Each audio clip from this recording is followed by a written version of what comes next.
Hello, everyone. Trust your well and your families. This is Leadership Talk with Adegoke, episode 95. Yes, episode 95.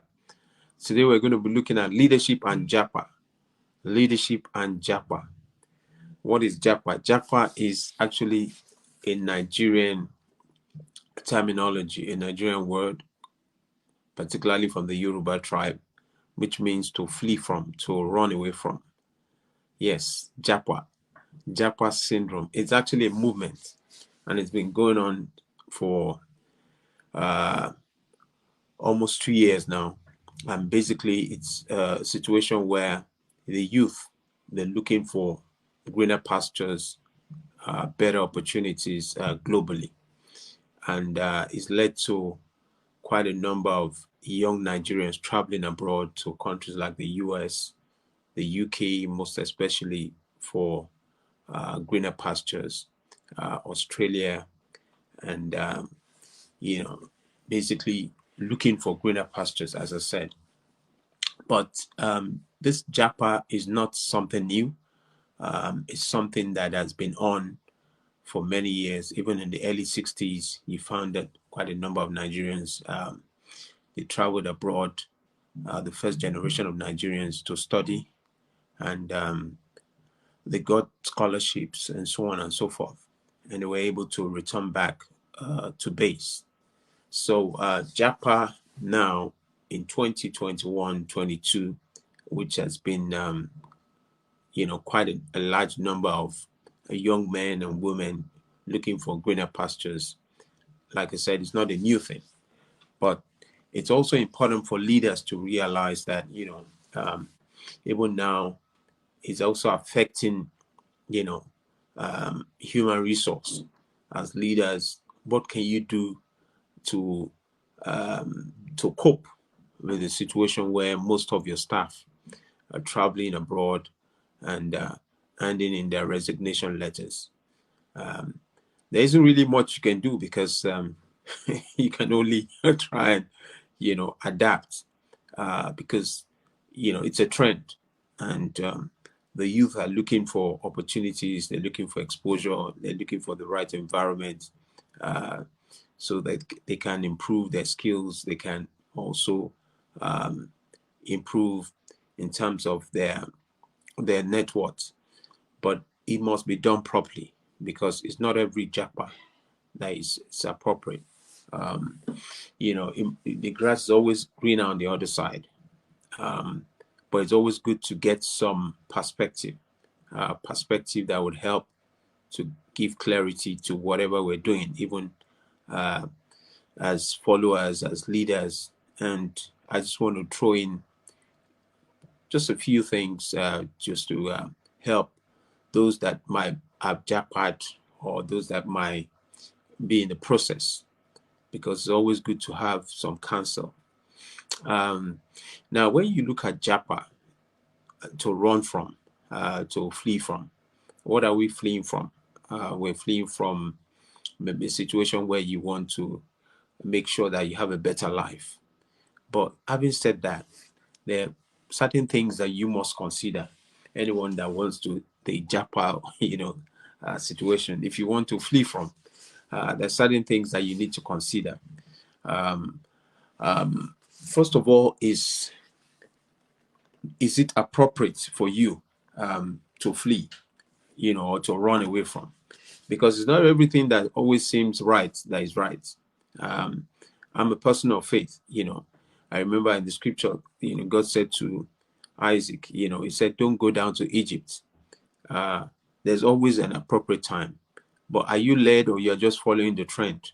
If you want to japa like every other person, are you just following the trend? Because I realize that there's some people that would, for example, take a loan and, decide to go and study a program, maybe like an MSc management, and incur thousands of pounds. But that's not actually what they want to study. They find that by the time they finish those courses, they're not able to get a job. And instead of having an improvement in their finances, it puts them in a very challenging situation. So the first thing to do is to do a lot of research. research as to what you want to do when you travel abroad. What courses do you want to do? And it's very important. Don't just go and do a course that everybody's doing. Don't do a course that would help, to give clarity, a course that will help to also give you some semblance of, being an expert. So you need to prepare yourself. Number one, if you want to Japa, you need to manage yourself, prepare yourself mentally.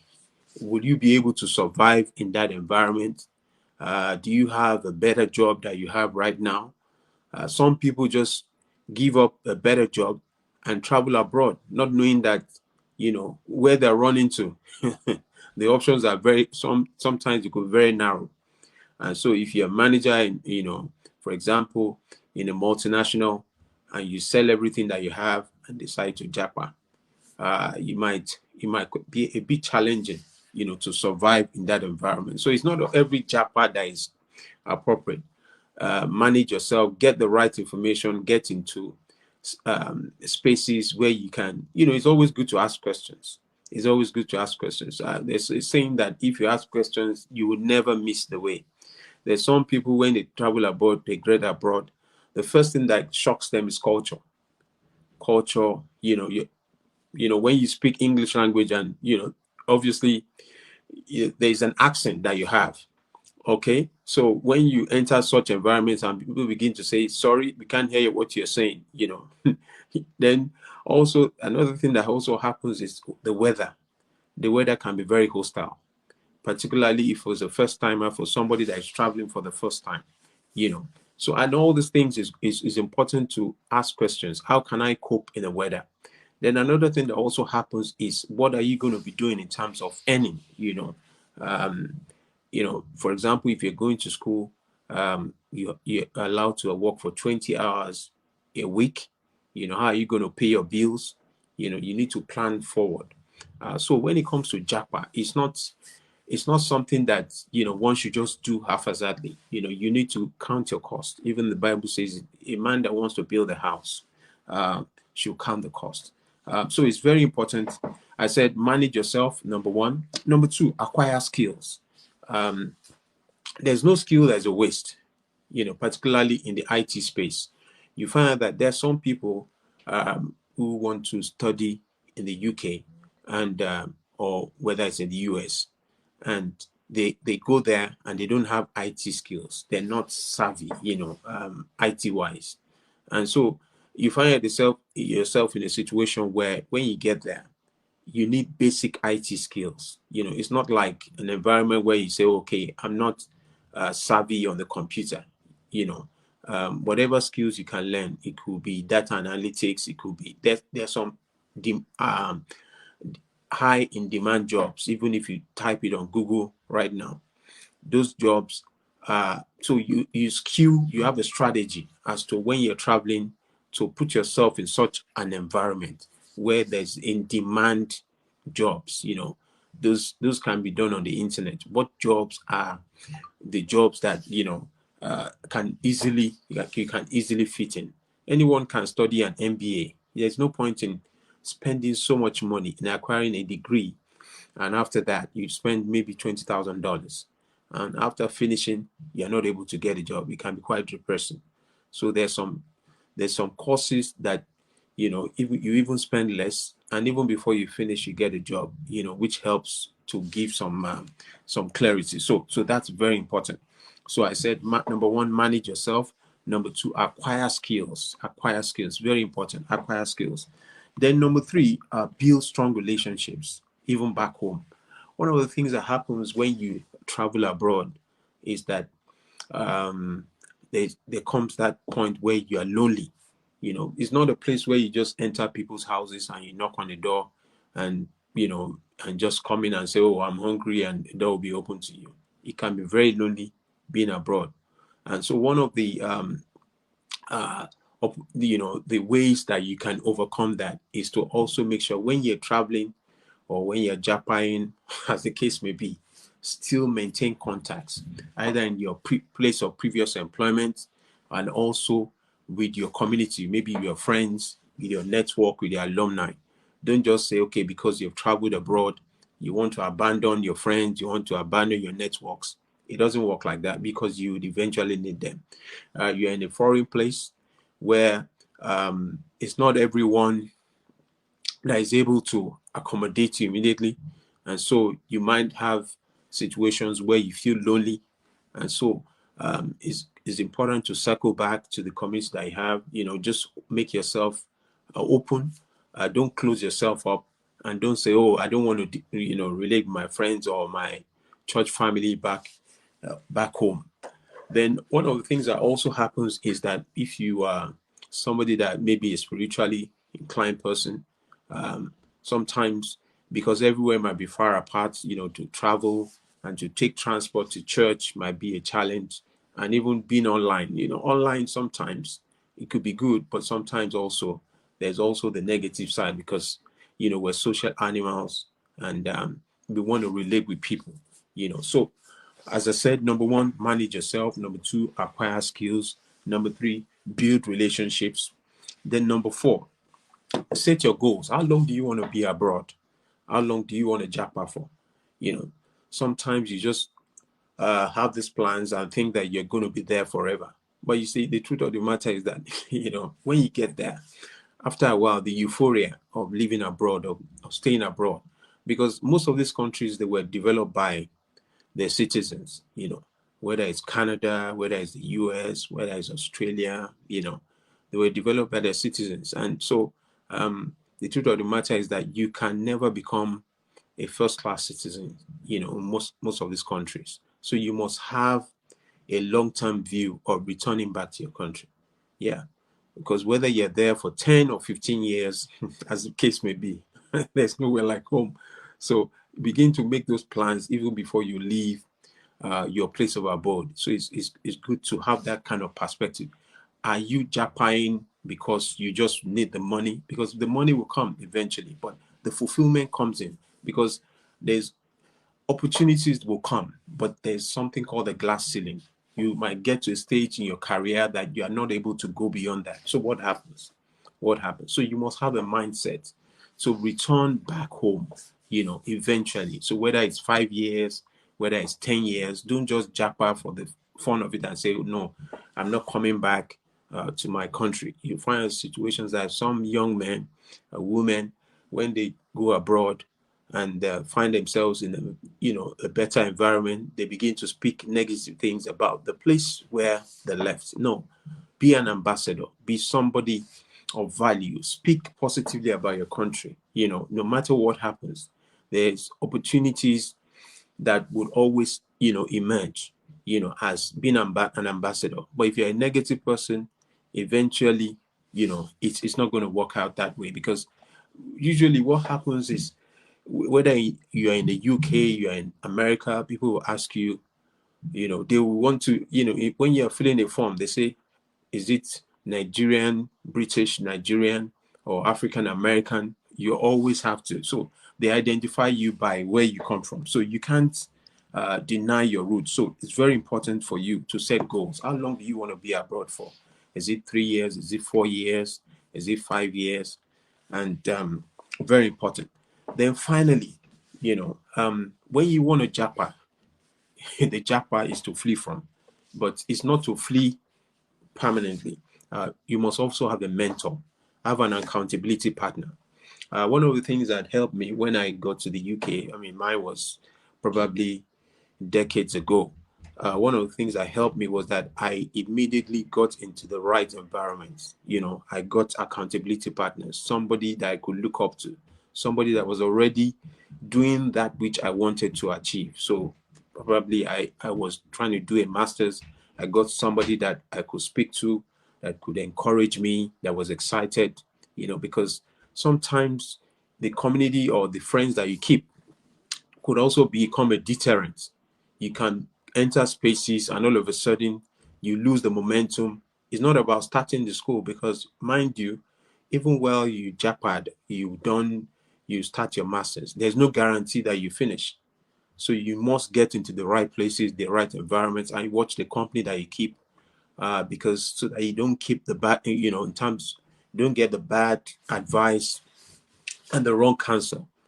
So, like I said, it's not always green. The grass is not always green on the other side. So, mentorship is very important. Mentorship, get the right mentorship.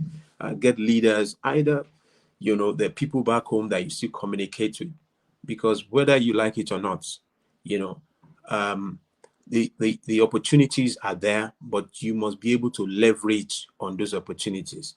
In the next series of this podcast, I'm going to be talking about global mobility, leadership and global mobility.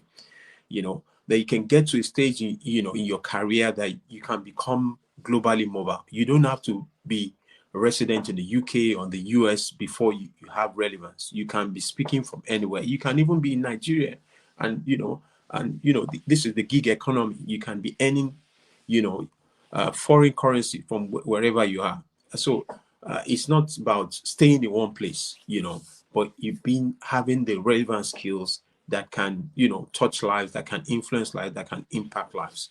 So, in conclusion, when we look at leadership and Japa, the Japa syndrome, it's not just to have the head mentality, but how are you going to make a difference? How are you going to touch lives? Why are you traveling? Why do you want to relocate? Migration is something that would always happen anywhere in the world. Migration cannot be stopped. It's part of man is nomadic in nature. But when you travel, what's the purpose of your traveling?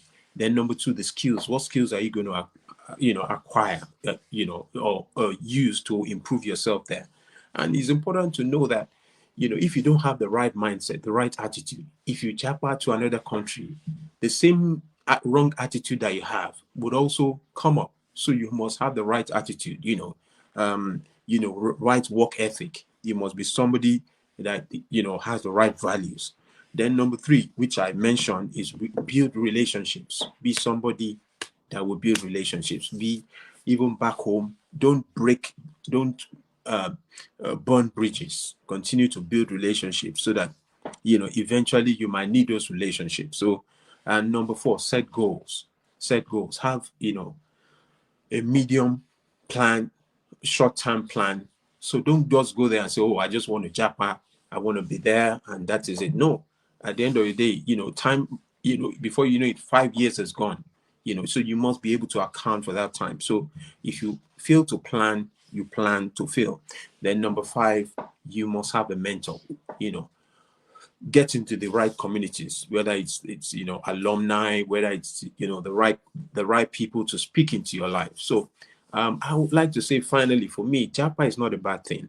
It's something that would always happen for every young person out there that might be listening to the replay. It's a good thing to improve your skills, to have the exposure abroad. The first generation of Nigerians that traveled abroad in the 60s, they got scholarships to return back home. Nigeria, whether it's Africa, the opportunities, I like to say that we mustn't give up. There's still a bright future for Nigeria, and we must be ambassadors wherever we are, and still look back towards, whether we're in diaspora, look for ways of adding value. Don't say that because you're already in diaspora, that's the end of it. Have a way of circling back, impacting, helping others, being a voice of hope. And this is another session of Leadership Talk with Adegoke. And please feel free to share this session on leadership and Japan. And I hope you benefited a great deal. And if you have any comments, feel free to drop in the chat. And thanks once again. So I wish you and your families a wonderful Christmas and merry, glorious 2023. So this is the 95th podcast of Leadership Talk with Adegoke. This series on leadership and Japa. Thanks. Have a wonderful, wonderful, wonderful day. Thanks. Great.